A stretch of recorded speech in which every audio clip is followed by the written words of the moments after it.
Quiero dejar constancia del momento en que descubrí el poder del verbo.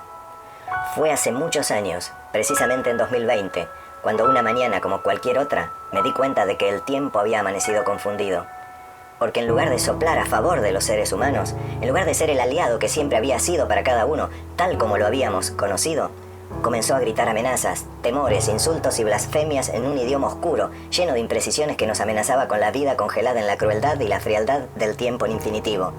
Amar, desear, reír, caminar, viajar, soñar. Entre los verbos que siempre me conmovieron, quedaron congelados en el formato abstracto del infinitivo que los desgarra del tiempo, que le arrebata las esperanzas a la vida. Pero tengo que ser sincero porque el instante de confusión del tiempo que hizo que todo comenzara a conjugarse en infinitivo no dejó espacio libre para modificarlo. Yo no podía saberlo entonces, pero quizás todo coincidió con el poder de la naturaleza que se propuso volver a la fuente originaria, donde allí sí, todo se conjuga en infinitivo. Todo resultó doloroso desde el principio, porque el rumor y el murmullo que llegaba desde afuera insistía en apoderarse de mí. Eran cientos, miles, millones de voces sofocadas que pedían una explicación, rogaban un consuelo, denunciaban un tormento. Porque en cuanto cerré la puerta, quedé del lado de adentro de mi vida. Yo tuve la fortuna de darme cuenta enseguida, porque cuando cerré la puerta, también comprendí que existo, que existen muchas maneras de amar, de viajar, de reír, tantas que me pareció notable que no me hubiera enterado antes de que existían.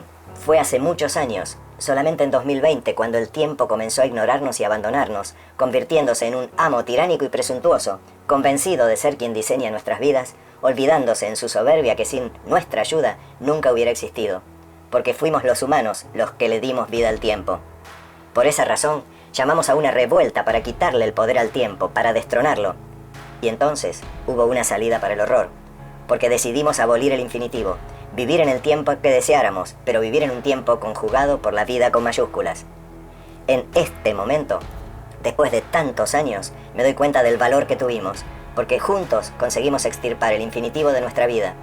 Eso que sucede cuando juntamos el lado de adentro de nuestra vida con el lado de afuera de nuestra vida. Eso que nunca más podrá separarse. Y sí, tengo que decirlo, triunfó la revolución a la que convocamos, porque todo volvió a conjugarse tal como siempre había sido. Volvimos a decir, te amo, te deseo, me río, caminemos de la mano, viajemos juntos, volemos alto, soñemos imposibles.